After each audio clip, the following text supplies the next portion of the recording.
mesdames, messieurs, bienvenue sur les ondes radio Infocité, cette fois-ci pour une entrevue dialogique littéraire, et c'est tout à fait approprié pour deux raisons. Dans un premier temps, toute mon approche dialogique à l'éducation et aux arts se base sur un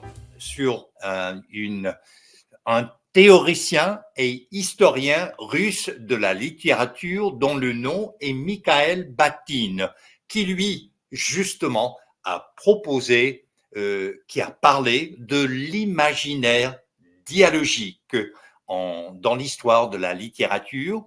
Et aujourd'hui, on reçoit l'auteur, l'écrivain Jean-Paul Baumier, et son tout dernier livre, publié chez Leméac éditeur, et ce récit s'intitule Saint Baba. Alors, bonjour Jean-Paul Baumier. Bonjour Monsieur Cornet. Alors, si vous permettiez, je prenais beaucoup de notes en lisant votre récit, et peut-être pourrait-on débuter sur la page 9. Vous écrivez, et je vous cite, vous parlez là de ton confort. Tu n'auras plus à compter les jours, et ainsi de suite. Donc, d'emblée, j'ai l'impression qu'il y a dans ce livre, Saint Baba, un caractère épistolier. C'est juste? Oui, d'une certaine façon, c'est-à-dire que le point de vue narratif adopté dans ce récit est à la deuxième personne, au-dessus, puisque le narrateur, en l'occurrence, s'adresse à son frère qui l'accompagne dans ses dernières semaines, ses derniers jours de vie. Donc, je voulais que ce récit soit un récit très intimiste. Alors, contrairement à tous mes autres livres, ce n'est pas un ouvrage de fiction. Alors, c'est un ouvrage littéraire, mais basé sur un fait vécu. Le fait vécu est le suivant. Mon frère a été diagnostiqué par une tumeur au cerveau virulente qui lui laissait, dans le fond, peu de chances de survivre. Et il a décidé de demander l'aide médicale à mourir une fois que le diagnostic et les pronostics étaient on ne peut plus clairs. Et il m'a demandé à ma conjointe, moi et son conjoint, de l'accompagner dans cette dernière phase de vie. Donc, en faisant le récit de cet accompagnement, il ne m'apparaissait pas possible de le faire autrement qu'au-dessus, puisque je m'adresse à lui tout au long de ce récit. Donc, vous soulignez le caractère épistolier, vous avez raison, mais en l'occurrence, le caractère épistolier se fait entre quatre murs tout au long de l'accompagnement dans le cadre de ce récit. Et en le lisant, je pensais à Chateaubriand, Mémoire d'outre-tombe, et je me suis dit, à toute fin pratique, c'est une correspondance d'outre-tombe. Oui et non, puisque c'est une correspondance d'outre-tombe dans la mesure où, lorsque le livre ou le projet a été terminé, mon frère était mort, mais au moment où j'entame le récit, il est toujours vivant. Et c'est une façon aussi de le garder vivant dans notre souvenir, dans nos esprits. Alors, non, je crois que c'est vraiment une façon de le garder vivant. C'est Jean-Marie de la Claftine qui a écrit un magnifique récit au sujet de sa sœur, et son père parlait souvent d'elle ou des gens qui étaient disparus comme la vie des morts. Alors, je pense que les morts continuent de nous accompagner et d'être vivants tant et aussi longtemps qu'on pense à eux. Et d'autant plus si on s'adresse à eux par le biais de l'écrit ou de toute autre forme. Donc, oui, il y a une forme de vouloir de perpétuer la relation au-delà du fait que la personne physique n'est plus. Une des raisons que ce livre, Saint Baba, m'a attiré, c'est d'avoir, moi, vécu l'expérience des soins palliatifs avec mon épouse regrettée. Or, il y a dès la page 9, il y a quelques phrases qui m'ont interpellé. En parlant des hôpitaux et des soins médicaux. Comment peut-on raisonnablement espérer que les gens se rétablissent dans de telles conditions? qu'ils prennent du mieux, comme on dit, qu'ils conservent leur dignité, leur humanité. Alors, en fait, c'est un récit aussi sur les soins palliatifs. C'est un récit davantage sur l'accompagnement de fin de vie, puisque mon frère n'avait pas décidé, c'est-à-dire qu'il y a eu des soins palliatifs, oui, jusqu'à la dernière journée où on lui a prodigué l'aide à mourir. Et je ne veux pas, par ce récit, porter un jugement trop sévère sur le milieu hospitalier. Je pense que les gens qui y travaillent font du mieux qu'ils le peuvent dans les conditions qu'on leur attribue pour exercer leur métier, prodiguer les soins aux malades.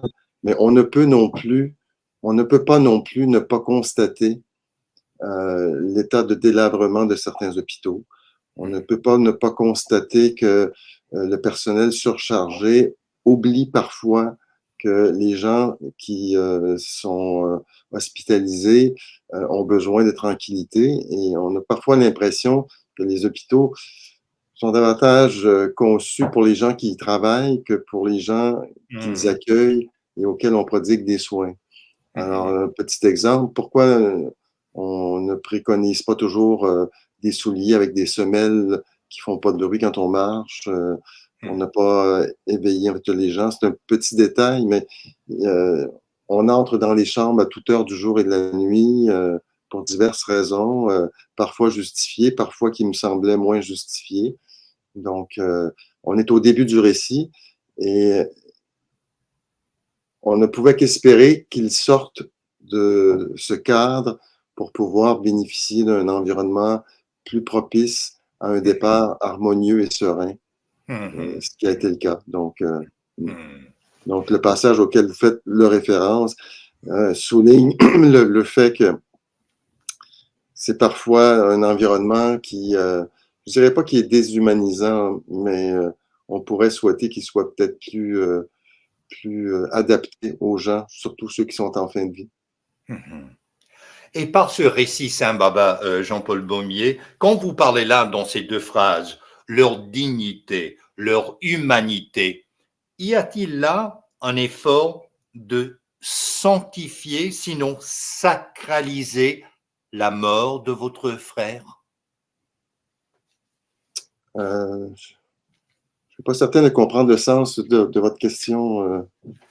Mais le fait d'avoir écrit tout ce récit est un moyen de perpétuer sa mémoire, c'est certain, de continuer la relation, mais dans le sens de donner une dignité à sa mort, à son décès. Oui, sans doute qu'il y a une part de sacralisation. Il y avait aussi une part d'accompagnement de ma part, une part, je dirais, presque égoïste. Tout au long de l'accompagnement, je prenais des notes. Bon, il y a un carnet qui me suit toujours comme écrivain. Et une fois qu'il a été disparu, quand je me suis remis à écrire, tout ce qui me venait, c'était les souvenirs que j'avais de ces quelques semaines passées en sa présence. Et là, j'ai réalisé que je ne pouvais pas ne pas faire abstraction de ce que j'avais vécu.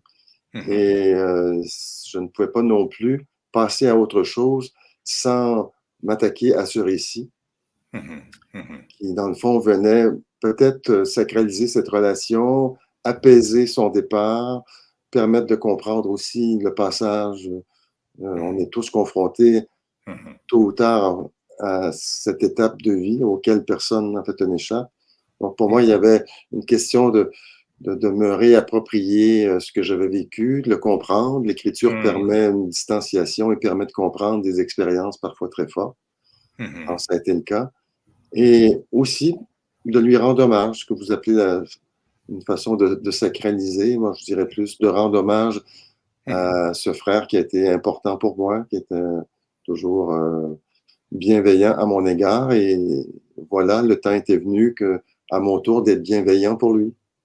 Et Jean-Paul Baumier, à la page 10, vous écrivez « Partout où se pose mon regard, ton départ, je ne puis encore écrire le mot mort, prochain m'est rappelé.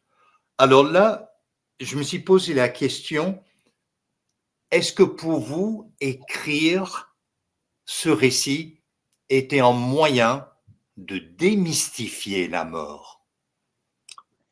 Je ne dirais pas que je n'irais pas jusqu'à prétendre que c'était un moyen de démystifier la mort parce que ça reste toujours une grande inconnue, une grande interrogation.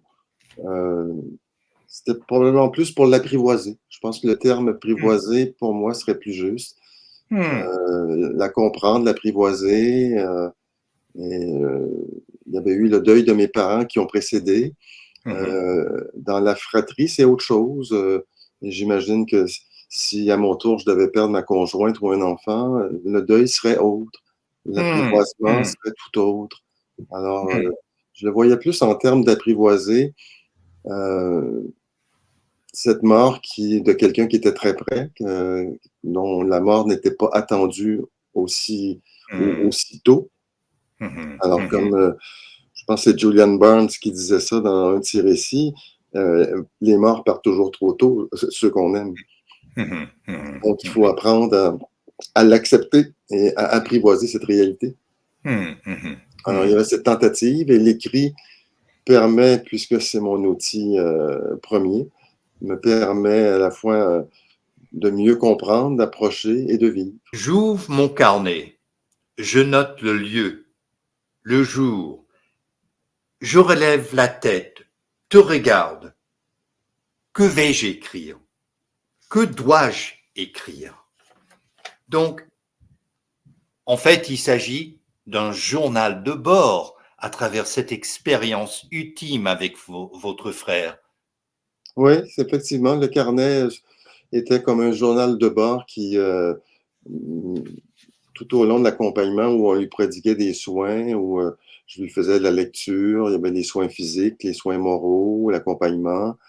Euh, le journal, le carnet euh, s'invitait dans cet accompagnement comme, pour moi, un journal de bord, un outil sur lequel m'appuyer pour traverser ces heures et ne pas oublier ce que je vivais, ce que j'avais vécu.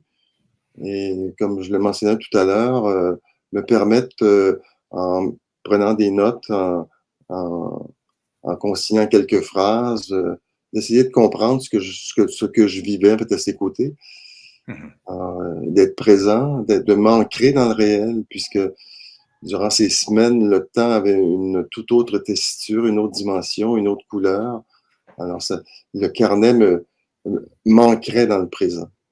Alors, c'est important d'être très présent à ce qu'on vivait. Pourrait-on donc dire qu'il s'agit d'un carnet de bord, d'un aidant naturel, de quelqu'un qui accompagne quelqu'un vers le dernier repos?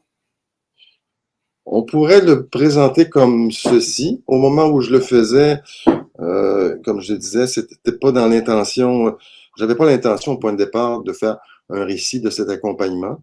Pour moi, quand je suis parti pour passer les quelques semaines qui lui restaient à vivre à ses côtés, en partant de chez moi, j'ai glissé quelques livres dans mon sac et ce carnet qui m'accompagne toujours. Alors, c'était, c'est ça, c'est un journal de bord. Euh,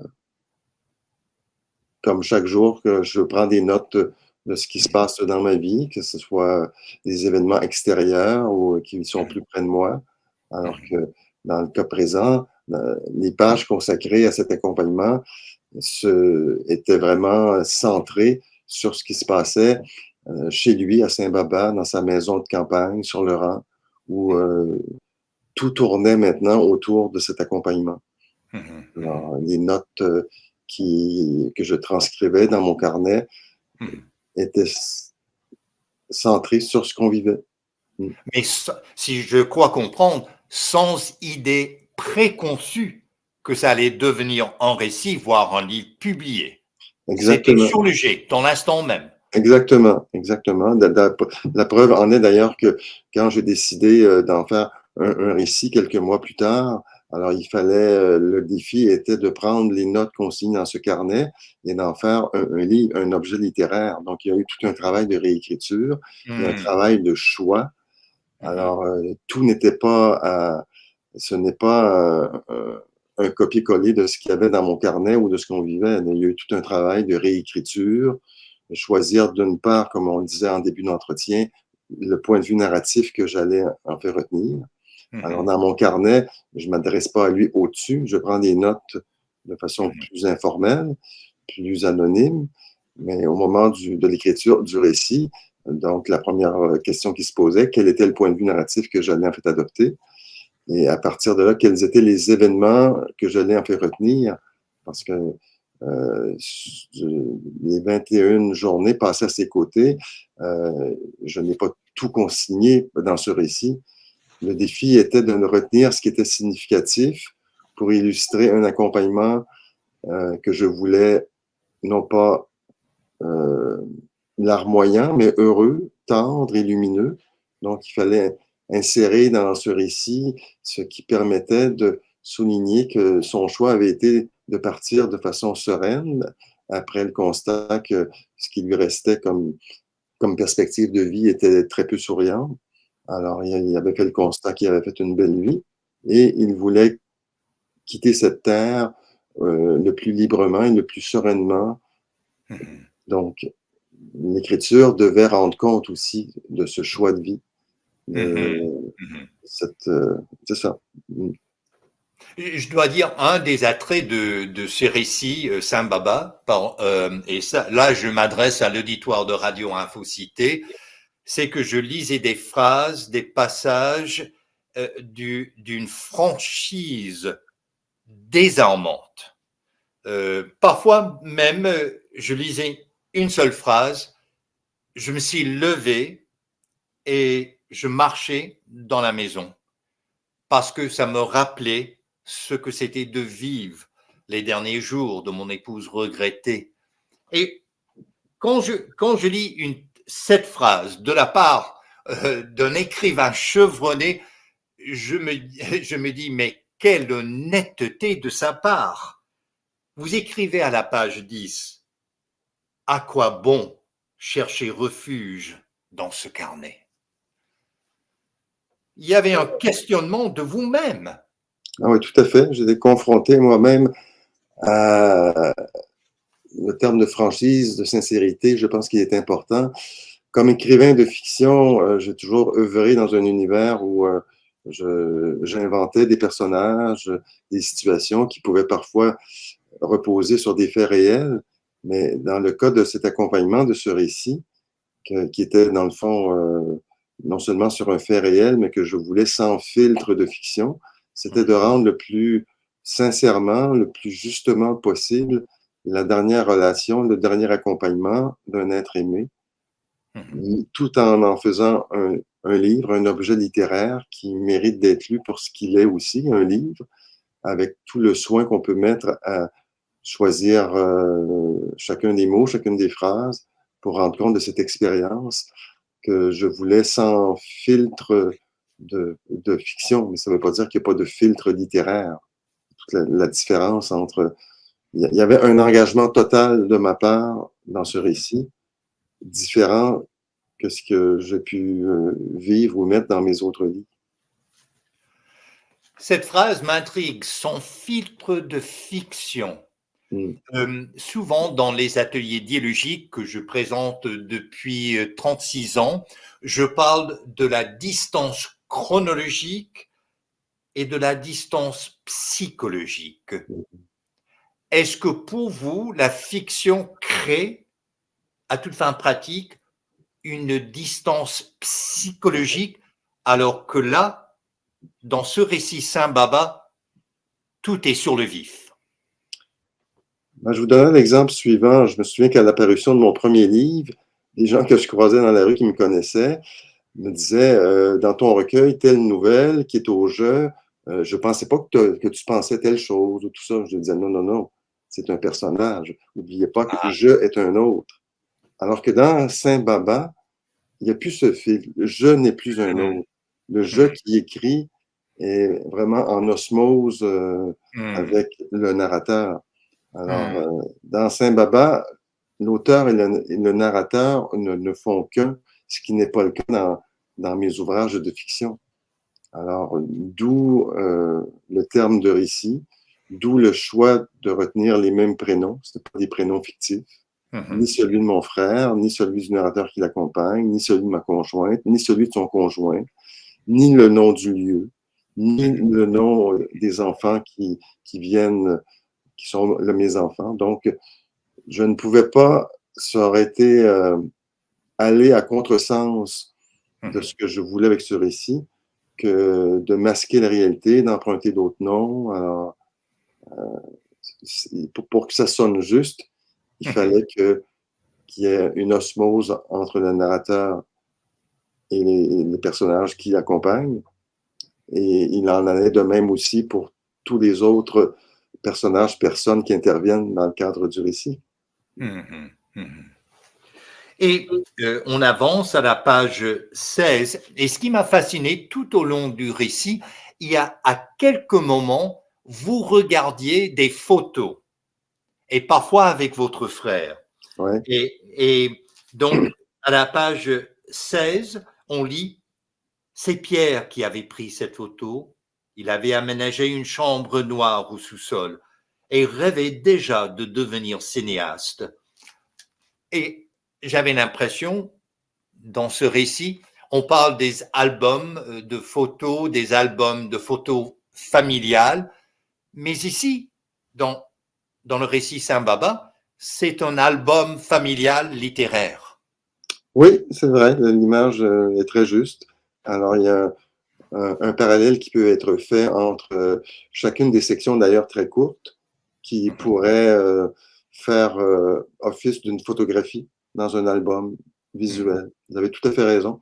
Alors, le récit est composé en petits fragments qui cherchent à rappeler, immortaliser certains événements des journées, des moments de journée qu'on passait en fait avec lui. Alors, il y a une approche un peu photographique, effectivement.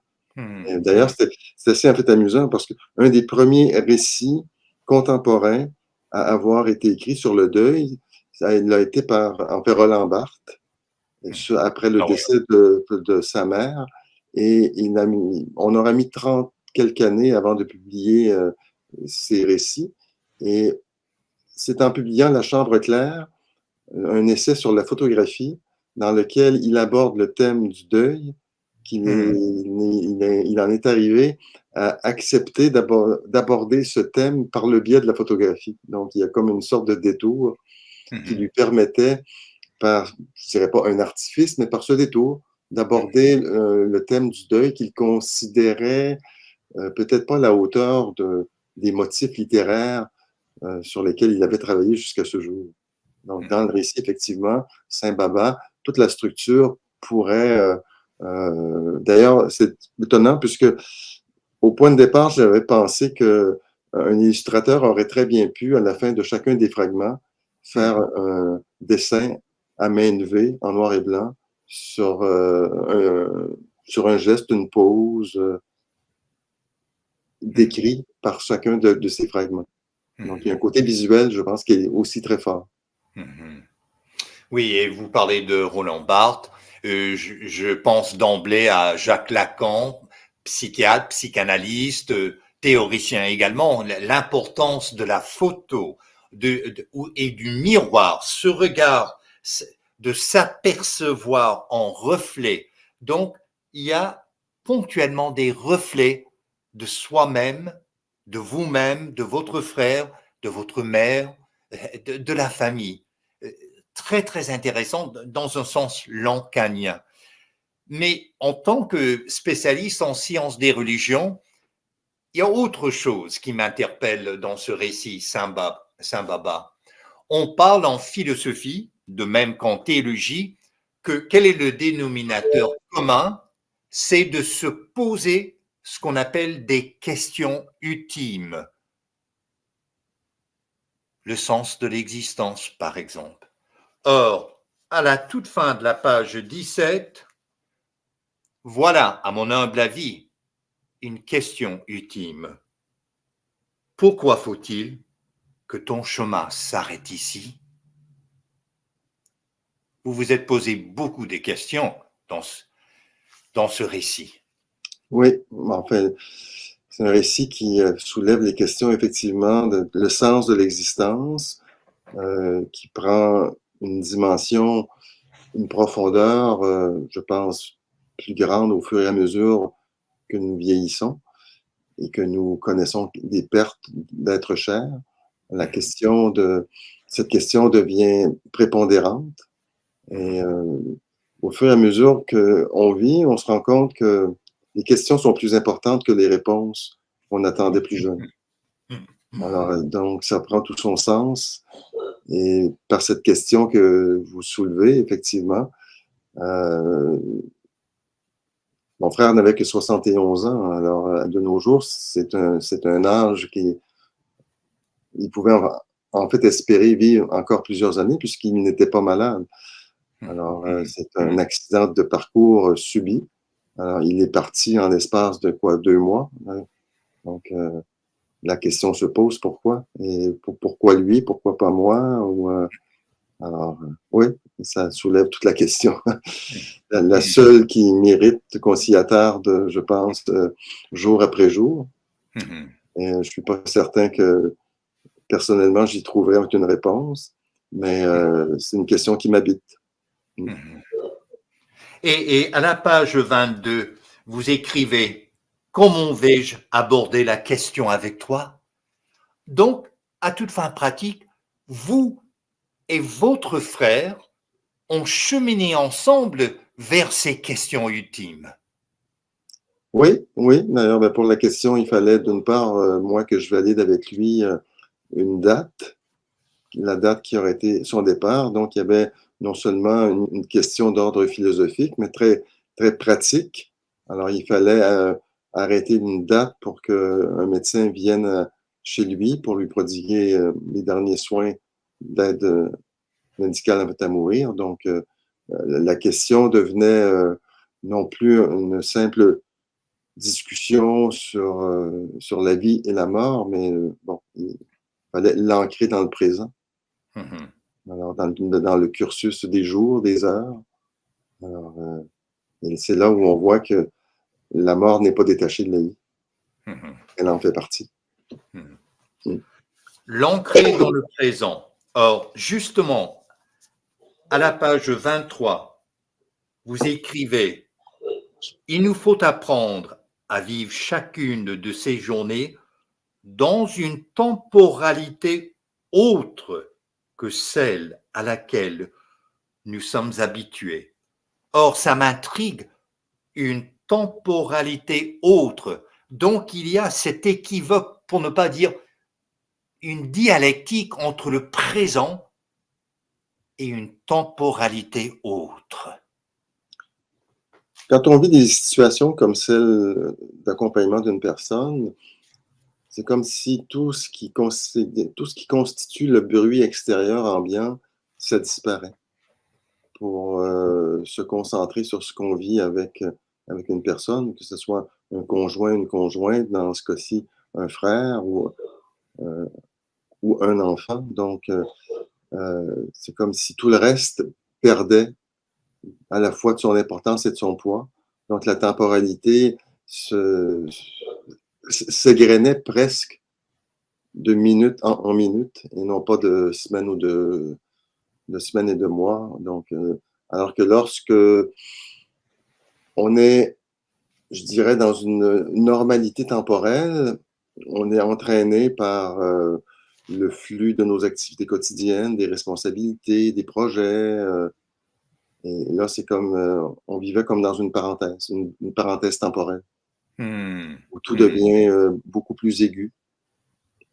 C'est très intéressant parce que ponctuellement, je me posais la question, c'est comme cette expérience, ce vécu de Jean-Paul Baumier, c'est que d'accompagner son frère, c'était donc défier un concept chronologique du temps, voire une approche linéaire au temps. Et là, je fais le lien avec un excellent écrivain, mais qu'on le connaît surtout comme philosophe, euh, qui lui parlait de la durée. Euh, et, je cite une autre phrase ici qui m'a saisi. C'est à la page 26. Là, vous parlez de votre frère Pierre, mort à 32 ans. Cela nous a fait étrange de devenir plus vieux que lui. Tu te souviens? Il nous est souvent arrivé d'évoquer cette curieuse distorsion temporelle. Et c'était comme le temps, toute la question du temps, de la temporalité était en jeu lors de cette expérience. Oui, c'est effectivement, quand on a perdu un de nos frères plus jeunes, la différence d'âge qu'il y avait entre nous s'amenuisait au fur et à mesure que nous vieillissions, alors que lui ne vieillissait plus. Il y avait eu comme un arrêt dans le temps. À partir du moment où une personne meurt, tel jour, telle date, telle heure, pour cette personne, le temps s'est arrêté, alors que pour les vivants, le temps continue et peut même faire en sorte qu'on devienne plus vieux qu'un frère aîné, plus vieux qu'un parent. Alors, et se pose la question justement de la distorsion du temps. On est tous sur une ligne temporelle. Il y en a qui se sont arrêtés à un moment X, il y en a qui continuent. Alors, et cette ligne, elle est infinie.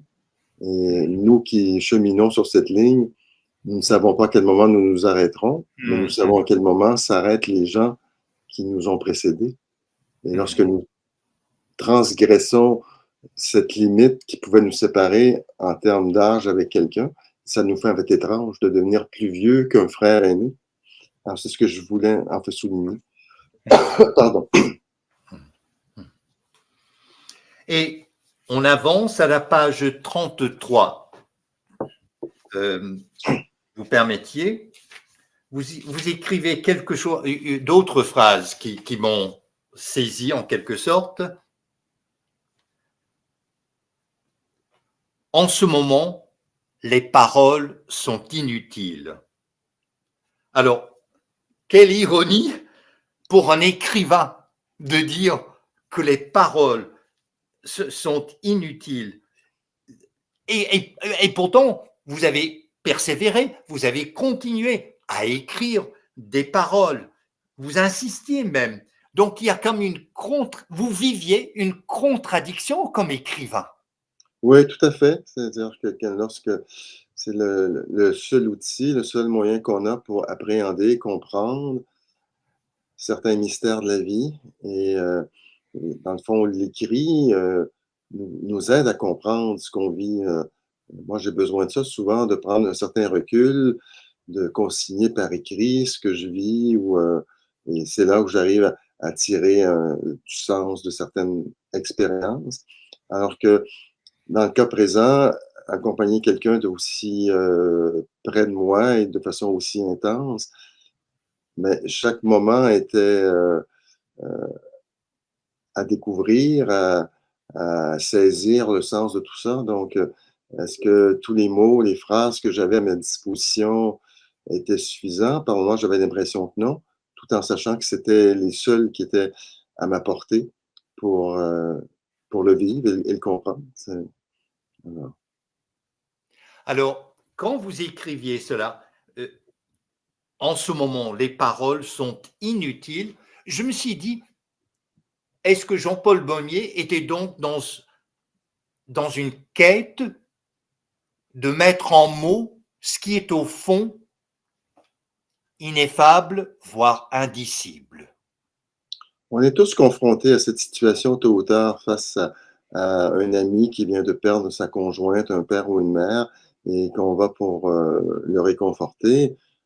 Parfois, on prend ces gens dans nos bras et c'est davantage ce dont ils ont besoin que de paroles réconfortantes. Alors, dans l'exemple que vous mentionniez, là, à partir de ça, avec le recul, ben, je me disais, dans le fond, si je veux témoigner de ce que j'ai vécu, de ce qu'on a vécu à ses côtés, ben, il n'y a que par les mots que j'y arriverai, Mhm. tout en sachant que il y avait le défi, est-ce que j'arriverai à traduire, à faire sentir aux lecteurs ce que nous avons vécu? Et je crois que j'y suis assez bien parvenu parce que c'est le livre dont on m'a le plus parlé jusqu'à présent. Tiens, Oui. Alors, les gens ont été très souvent, en fait, touchés, comme vous l'avez été, euh, par ce que vous avez vécu avec votre conjoint. Et il y a plusieurs personnes qui, bon, en sachant le motif ou le sujet qui était abordé dans Saint-Baba, disaient, bon, est-ce que j'ai envie de le lire maintenant? Et quand ils ouvraient le livre, ils se rendaient compte que, bon, c'était pas un livre triste, c'était pas un livre qui est larmoignant, c'est un livre qui témoigne d'une expérience de vie intense et dans laquelle je me suis efforcé d'insuffler le plus de lumière possible parce que de tendresse. Alors, parce que c'est ce que nous avons aussi vécu. On l'a vécu je ne dis pas que ça se passe toujours dans ces conditions-là. Mhm. Alors, dans le cas de mon frère, il n'était pas en colère. Il avait accepté ce pronostic qui lui avait été donné et il voulait vivre la fin de sa vie le plus sereinement possible. Donc, Mhm. c'est ce que j'ai tenté de traduire et de témoigner. Vous écrivez, t'avouer que les mots sont aussi maladroits, soient-ils en ce moment, me sont nécessaires pour me sentir vivant, pour permettre à ma tristesse, voire à ma colère de s'exprimer. Donc, vous auriez voulu saisir cette gamme d'émotions, ces états d'âme que vous avez vécus à travers l'expérience. Ouais. Et en ce qui me concerne, c'est avec les mots que je pouvais espérer y parvenir. Et, c'est un peu comme un peintre confronté à une situation. Je pense à Picasso avec Guernica, quand il voulait traduire son horreur de la guerre et ce qui était arrivé à Guernica, justement. Bon, est-ce qu'il avait le sentiment d'être parvenu avec cette toile gigantesque et extrêmement forte en émotion à traduire tout ce qu'il ressentait? Alors, il s'y était forcé, donc je ne sais pas si lui-même avait le sentiment d'être parvenu à traduire de façon totale ce qu'il voulait traduire. Je pense qu'en art, que ce soit en écriture, ce qu'on vise au point de départ et les résultats, on ne peut qu'espérer s'en rapprocher. C'est du moins, Mhm. en ce qui me Mhm. concerne, c'est Mhm. euh, le cheminement nous amène souvent beaucoup de modestie parce que euh, c'est, on espère toujours aller au-delà de même de ce qu'on a pu produire. Donc, et pour moi, ce qui fait qu'on continue à écrire ou à peindre, c'est que on espère s'améliorer, arriver à traduire encore de façon plus forte ce qu'on ressent. Alors, donc, il y a un peu de tout ça dans ce récit. Donc, Mhm. Et en bas de la page 45, au tout début de la page 46, vous écrivez que l'écriture est mes sources d'apaisement en ce moment, qu'elle me réconcilie avec le sentiment d'impuissance que je ressens avec la vie. Si l'écriture ne me permet pas cela, à quoi bon persévérer? Alors, il y a cette question, encore des questions ultimes, des questions philosophiques, mais des questions littéraires pour un écrivain. ouais, C'est les deux à la fois. tout à fait. Alors, durant cet accompagnement, dans le fond, les moments où je me retrouvais, où lui dormait, où je me retrouvais seul, j'étais confronté à m'interroger sur le sens de tout ça, d'essayer de comprendre, d'essayer de noter le plus justement possible les sentiments qui m'animaient, les interrogations avec lesquelles il y avait une sorte de débat intérieur. Alors, comme on l'a mentionné depuis le début de cette entrevue. Et tout ce qui était à ma portée, ce qui a toujours été à ma portée, ce sont les mots. Alors, c'est l'outil qui me permet d'appréhender le monde, de comprendre mon propre cheminement. Alors, et en me demandant constamment, est-ce que cet outil est à la portée des réponses que j'espère pouvoir me formuler à moi-même d'abord et avant tout. Et le doute est toujours le présent. Alors, dans toute démarche de création, je pense réelle et sentie, le doute est un élément moteur. Parce qu'on arrive à traduire ce qu'on veut, à comprendre. Alors, donc, c'est tout à fait présent. Et on s'interroge sur la capacité, dans le cas présent, est-ce que ce qui est à ma portée, les mots vont me permettre de vivre cette expérience, la comprendre et de la transcender aussi. J'ose dire que l'écriture est une lutte, mais celle-ci, quand vous parlez d'impuissance, c'est une lutte avec la mort. Que peut-on faire face à la mort? On est désemparé, on est impuissant, mais on ne peut pas rester là, bouche bée, les bras croisés. Non, puisque la mort fait partie de la vie, donc il faut l'apprivoiser, apprendre à désamorcer la peur qu'on peut avoir face à l'ultime. Et je pense que on met une vie peut-être on met une vie peut-être à apprivoiser la mort et son propre départ en toute quiétude, quand c'est possible. C'est ce que je me souhaite. Alors, Et c'est donc dire qu'on ne peut pas rester silencieux devant la mort. non, comme on ne peut pas rester silencieux face à la vie, face à ce qu'on vit, face aux épreuves, chacun l'aborde avec ce qu'il a comme expérience, comme bagage. Alors, moi, comme écrivain, vivre cette expérience que j'avais pour la vivre la plus intensément possible, c'est en, en travaillant sur ce récit qui m'a permis justement avec le recul, de me prodiguer une sorte d'apaisement et ça contribue à apprivoiser justement quand viendra mon heure à moi. Peut-être que je serai peut-être plus enclin à l'accueillir avec bienveillance à mon tour. Alors, quand on avance dans la lecture de Saint-Baba par Jean-Paul Baumier, il y a aussi à la page 94 une phrase qui m'a interpellé. Il arrive que certains gestes libèrent l'émotion qui nous étrangle. Donc, pour vous, c'était poser ces gestes concrets, que ce soit avec l'oreiller, que ce soit avec un verre d'eau, que ajuster le lit, tout l'aspect gestuel importé dans cet accompagnement, n'est-ce pas? Oui, tout à fait.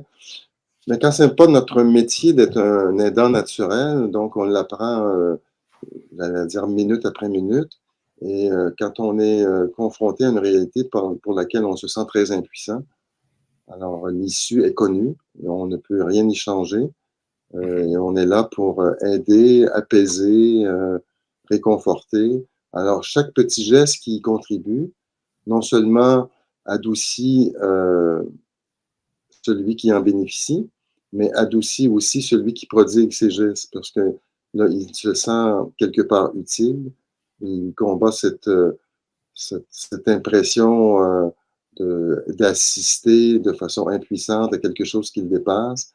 Alors, par ces petits gestes, on arrive à avoir l'impression d'une communion physique aussi avec l'être aimé.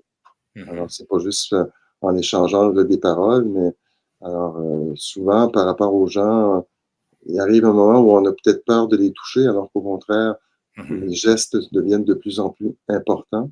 Il y avait cette dimension, effectivement. Alors, le rituel, comme le passage, je ne sais pas si ça vous a marqué, le dernier jour, quand je lui ai offert de l'aider pour se raser. Donc, il y avait tout un rituel presque, je dirais pas religieux, mais il y avait quelque chose de très fort aussi dans le fait de procéder à la préparation de sa dernière journée. Donc, Oui, oui, c'est. Et quand vous parlez là de libère l'émotion qui nous étrangle, donc de poser ces gestes concrets, de d'écrire ce récit Saint Baba est un exutoire, n'est-ce pas? oui, tout à fait. Ça permet un apaisement et oui. Mm. Euh, je pense que ça a été le cas aussi pour d'autres écrivains qui ont écrit sur le deuil. Je pense à John Didion, une Américaine décédée il y a peu, lorsqu'elle a écrit son magnifique livre à la suite de la mort de son conjoint, L'année de la pensée magique. Alors, elle écrit l'année qui suit un deuil, on a toujours l'espérance folle que la personne disparue va nous accompagner quand même, va continuer de nous accompagner au quotidien. Et l'année de la pensée magique, c'était ça pour elle, c'est que son conjoint continue de l'habiter, a continué à avoir des conversations avec lui. Et je pense que c'est le cas de tous les gens que j'ai connus qui ont perdu un être cher. Ils continuent, surtout lorsque c'est des couples qui ont vécu longtemps ensemble et qui se retrouvent seuls. Mais au quotidien, on continue de s'adresser à la personne disparue, on continue à lui demander son avis, même tout en sachant qu'il n'est plus là. Mais c'est une façon, une pensée magique de garder ces personnes vivantes. Et on dit souvent que les disparus demeurent vivants tant et aussi longtemps qu'il y a des gens qui continuent de penser à eux et à elles. Je le crois fermement. Et en bas de page 94, il y a une phrase qui revient presque comme un leitmotiv dans un opéra. Leitmotiv, évidemment, je fais référence à Wagner et son concept des thématiques qui reviennent et qui viennent encore. Mm-hmm. Et je vous avoue, Jean-Paul Baumier, je ne pensais jamais apprivoiser un personnage qui est en fait un chat. Parce que la question de la part de votre frère, Keddy, a tout ce qu'il lui faut. Or, Keddy revient à maintes et maintes reprises. Et la même, en fait, un des caractères, des traits saillants de votre récit, c'est d'abord l'importance des questions et des mêmes questions, de sorte que ces questions établissent la cadence, le rythme du récit. Oui, je me suis efforcé dans ce récit à faire en sorte aussi que la vie soit constamment présente entre ces pages. Alors, il y avait toujours des coccinelles qui étaient dans les fenêtres. Il y avait et cette préoccupation qu'avait mon frère pour le vivant. Et Keddy, c'était sa chatte. En fait, Keddy, qui en turc veut dire chat. Il était toujours préoccupé qu'elle ait toujours ce dont elle avait besoin, puisque c'est toujours lui qui s'en occupait. Il y avait toujours la préoccupation que les marches extérieures soient déneigées parce que il y avait des gens qui le visitaient et éviter qu'il se blesse. Toujours préoccupé qu'il y ait une lumière pour prévenir des accidents. Donc, à l'intérieur de ce qu'on vivait dans cet espace temporel, la vie était constamment présente. La mort était l'issue, mais chaque journée qui y conduisait était pleine de vie par les oiseaux qui venaient dans son perchoir. Tous les matins, il y avait un couple de cardinaux qui se posaient, par la lumière qui entrait par toutes les fenêtres de cette maison, par notre présence, par sa préoccupation qu'on soit bien aussi, qu'on ait tout ce qu'il nous faut, alors que c'est lui qui avait besoin. C'est à lui qu'on prodiguait des soins. Mais dans ce récit, je veux aussi montrer que l'accompagnement, c'est un ultime geste d'amour pour les gens qu'on aime lorsqu'ils nous autorisent à les accompagner. Alors moi, j'ai pris ça comme un cadeau de la vie lorsqu'il nous a demandé si on voulait l'accompagner jusqu'à la fin. Alors pour moi, c'était pas une épreuve, au contraire, c'était un immense cadeau qu'il nous faisait. Alors, c'est un peu ce que je voulais aussi traduire par ce récit. C'est les gens qui nous font une telle demande, je pense que c'est le plus beau cadeau qu'ils nous font parce que les derniers instants, leurs dernières journées, c'est avec nous qu'ils veulent, en fait, les vivre. Alors, c'est, comme disait Félix, il y a plein de vie dans la mort. Et c'est ce qu'on a vécu durant ces quelques semaines, en fait, à ses côtés.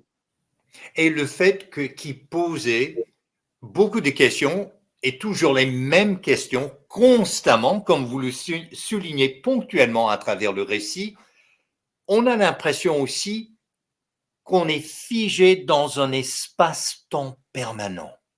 Ouais. Ben là, il y avait aussi tout le fait de la médication, parce que bon, il était quand même très médicamenté pour atténuer les douleurs. Donc, ça avait un effet aussi, faut se l'avouer, ça avait aussi un effet sur sa conscience temporelle. Alors, il était tout à fait conscient jusqu'à son dernier souffle, mais avec ce qu'il y avait comme médication, ça altérait, non pas ça colorait, je dirais, un peu la perception qu'il avait du temps qui passait. En haut de la page 130, vous écrivez cette phrase. Ce carnet, c'est ma bouée de sauvetage. Vous pourriez élaborer là-dessus? Bon, on disait tout à l'heure, c'était le carnet de bord, donc c'était aussi, c'est ça, c'est un journal de bord qui était aussi bouée de sauvetage. C'était, dans le fond, au lieu d'aller pleurer dehors, je m'assoyais au bout de la table et je consignais par papier ce que je ressentais, mes émotions. Donc, j'avais un lieu, une façon pour, dans le fond, déverser le trop-plein que je pouvais ressentir et vivre. Donc, en ce sens, c'était une bouée de sauvetage qui me gardait aussi bien vivant, bien présent. Alors, ça m'aidait à vivre ces moments qui étaient inhabituels et fort intenses. Et en me permettant de m'ancrer dans le présent aussi, c'était une sorte de bouée, c'est effectivement.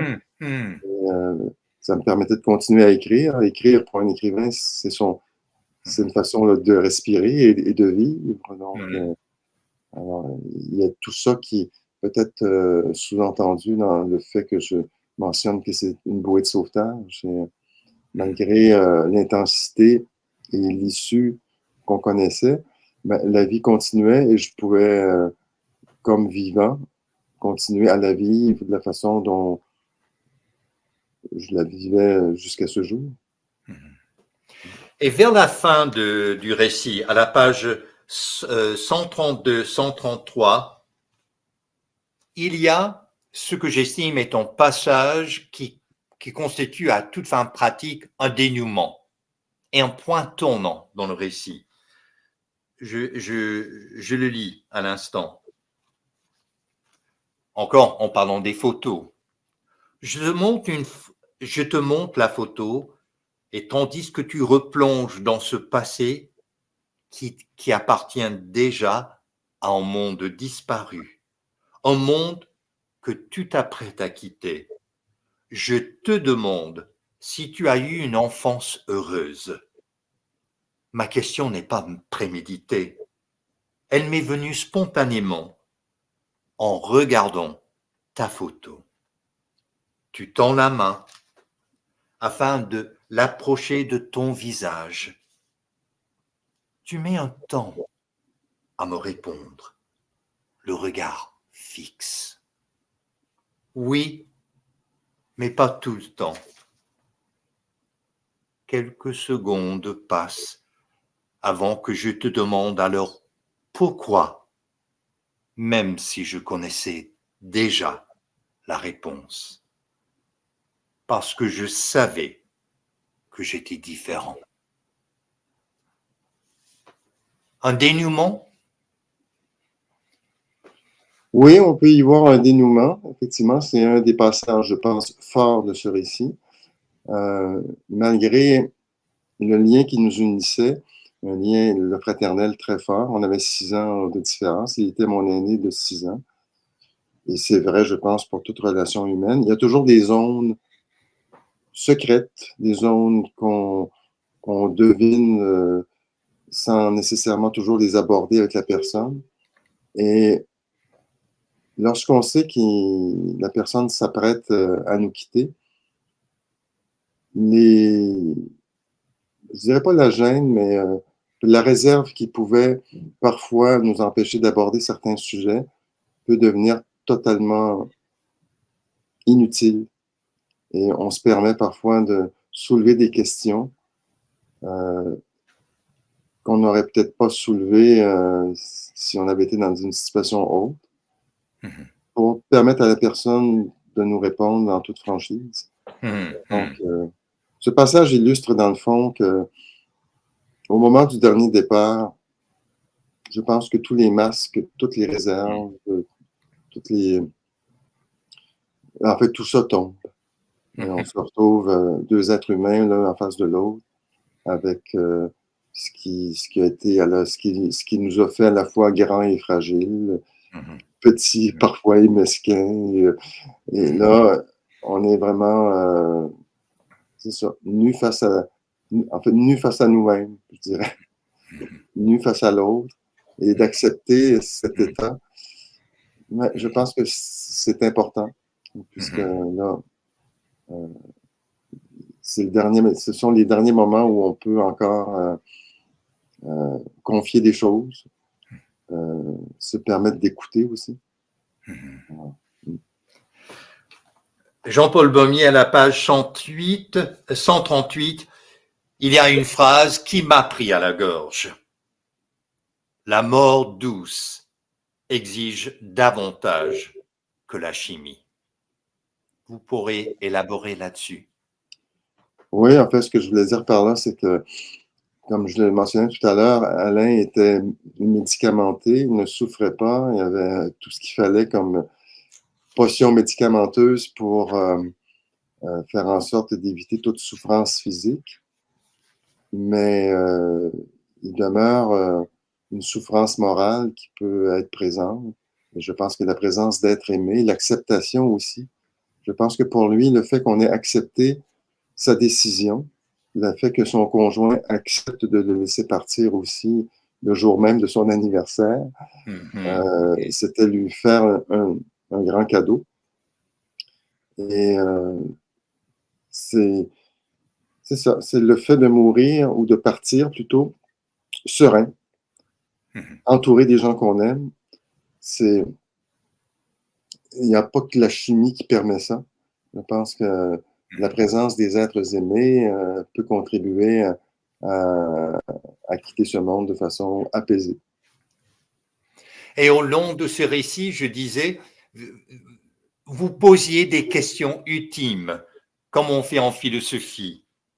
Et à la page 163, pour moi, il y a une phrase qui me met face à un dilemme humain et philosophique à la fois.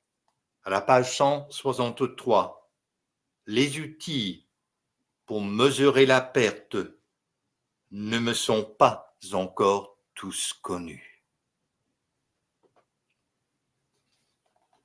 Oui, ce que je voulais souligner par là, c'est que au-delà de l'écriture de ce récit, dans ce qui me concerne, la vie continue et les questions soulevées dans ce récit continuent de m'habiter. Et les lectures que je fais continuent encore à me permettre de lever le voile sur certains aspects qui me demeurent encore, sinon inconnus, du moins m'interrogent. Alors, je pense je m'interrogerai jusqu'à mon dernier souffle sur la question de notre présence en ce monde. Je pense que Hubert qui vient de nous quitter, je suis persuadé qu'à son dernier souffle, s'interrogeait toujours en regardant les étoiles sur le sens de notre existence. Donc, je pense que c'est le propre de l'être humain, au-delà des religions, au-delà de toutes les philosophies, de s'interroger pourquoi, quand, comment. Et c'est des questions qui non seulement nous habitent, mais font ce que nous sommes, des êtres qui s'interrogent sur le sens de leur passage, de leur existence, de leur vie. Et à la page 164, écrire pour conjurer la mort. On peut l'espérer, c'est une sorte d'espérance, mais tout en sachant que c'est toujours elle qui sera la grande vainqueuse, la grande vainqueur. Alors, j'ai pris des heures. Pendant des heures, je prenais des notes, mais je l'ai lu à quelques reprises, ce récit, Saint Baba, publié chez Leméac éditeur. Je me suis permis de lire quelques passages, Jean-Paul Baumier. Oui. Il y en a un que je ne peux pas lire parce que ça me prend dans les tripes. Le dernier, conversation téléphonique entre votre frère et un autre frère qui ne pouvait pas être là. Et qui, votre frère, répétait « moi aussi, moi aussi ». C'est fort, je vous le recommande à l'auditoire de Radio Infocité, Jean-Paul Baumier, Saint Baba, publié chez Leméac, éditeur. Et mesdames, messieurs, vous aurez même l'occasion de le rencontrer en personne. Vous pourrez nous parler de votre présence au Salon du Livre à Montréal, Jean-Paul Baumier? Oui, lors du prochain Salon du Livre à Montréal, je serai présent pour 2 séances de signature, une le samedi de 12h30 à 13h30, je crois, et une autre le dimanche matin. Alors, les gens qui seront de passage au Salon du Livre et qui auraient envie de venir prolonger cette discussion avec moi, ça me fera plaisir de vous y rencontrer et de vous dédicacer éventuellement un livre que j'espère qu'il vous interpellera autant qu'il l'a été pour M. Cornet. Alors, c'est donc un rendez-vous et on remercie Radio Infocité, Jean-Marc Drolet à la régie et particulièrement Jean-Paul Baumier, comme j'avais mentionné, l'honnêteté, la franchise de ce récit était pour moi salutaire et prenant. Parfois, je ne pouvais pas le délaisser, le livre. Parfois, je ne pouvais plus le lire. Il fallait que je me lève, que je me pose des questions sur mes émotions face à ce vécu. Saint Baba, c'est tout ça. Au revoir, mesdames et messieurs. Merci de l'invitation. Au revoir. Pour tout commentaire, nous vous invitons à nous écrire studio@radioinfocité.com.